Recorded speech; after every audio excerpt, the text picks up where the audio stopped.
Good morning. My last two fails that I've had have been a little bit of a trend that I'm seeing now on the roads. Now, I'm not in any way blaming examiners because I do feel I've got no choice but to fail them in this instance. But the actual fail is mirrors change the direction. When both candidates did check the mirrors, and I'll just elaborate on that a little bit. So what it is, it's when you're lane changing, you check your centre and your left mirror, and you sometimes have a sideways glance. And that's the difficult bit when you're a laner, is trying to judge the car in the next lane, whether it be in the left or the right, of when you can get over. And that is a really tricky thing to do when you're laning. It's more to do with driving experience, and it does take experience to be quite good at doing that. So where my two fails have come is where one was coming off a roundabout and they've been in the right lane. They started to build the speed up, maybe not to the absolute maximum what they could have. And there was a guy in the left lane just hanging on the shoulder, which my people did see. They've then gone to sort of go ahead of them, drop the signal in. And what happens at this point is, as the car's being behind, the car's sped up. And then the examiners had to intervene.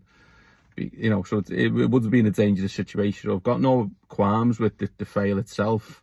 It's just more, I see that on lessons, that even when I've got good pupils and they know they can move, people tend to speed up and close that space down on them. So expecting a learner on a driving test when the nerves are going through the body, you know, it's a really tricky thing to do. And then I've had another one, very, very similar, where one of my pupils was moving around a cyclist, and a guy in the middle lane has then sped up and not allowed the space. So yeah, it's one of them. You've got to agree with the fails. The examiners have got no choice, but they must be seeing it a lot more as well anyway. It's just that general attitude on the road where no one's willing to give anyone any space, and it does wreak havoc on driving tests. It really, really does.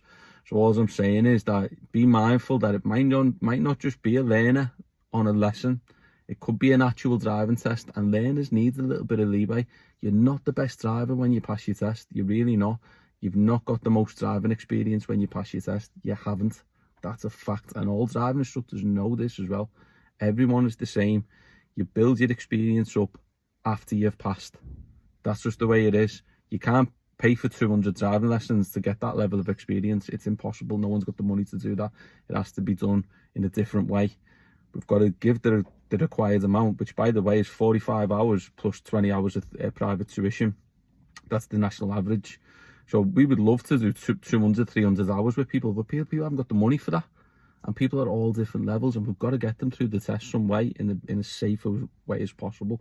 So yeah, all I'm really trying to say is that if you're out and about around test centres or anywhere really, and you see an L-box on, and that car's moving, or it looks like it's going to move, just back off it, because you never know, you might save someone's test. Like both of them tests would have passed if them things wouldn't have happened. And I'm not blaming the examiners, I'm blaming my pupils. It's always just a fault. We should do better. There's always something we can do better. We need to be better at lane changing, and that's something I'm going to look at going forward. Is I'm going to have to start teaching a little bit more aggressively in the way I'm sort of moving lanes. By that I mean speeding up a little bit more, putting your foot down, getting up to your speed limit a little bit quicker. I'm going to start teaching that a little bit more starting this week. So yeah, I think that's the only way around it, is to just give people a little bit more level of experience and just push it a little bit more, and hopefully that will get them a little bit better in that situation. Which, by the way, I understand why both of them pupils didn't have the guts to do that and put the foot down in that situation, because who is going to do that on a driving test, you know? So yeah, if you're still here after that ramble, thank you. But let me know your thoughts on that anyway. Is it just a general attitude now on the roads where people are just not willing to give anyone any space? I think it is. That's what I'm seeing even when I'm on my own. So it's just dog eat dog out there at the minute. So there is some kindness as well, though. I don't want to like tar everyone. There's some lovely people out there, taxi drivers, bus drivers. I've had a lot of nice things happen recently as well, so I don't just want to say it's everyone, because it's definitely not. There's good and bad on the roads as well, and there's a lot of good people out there as well. So thanks if you have given us space and you have given us time. I really do appreciate that. For the ones that don't, just maybe have a think. It might be your son or daughter on a driving test and you don't know. It might be your family member and you don't know, and you could have inadvertently ruined their day. So just have a think on it. Cheers.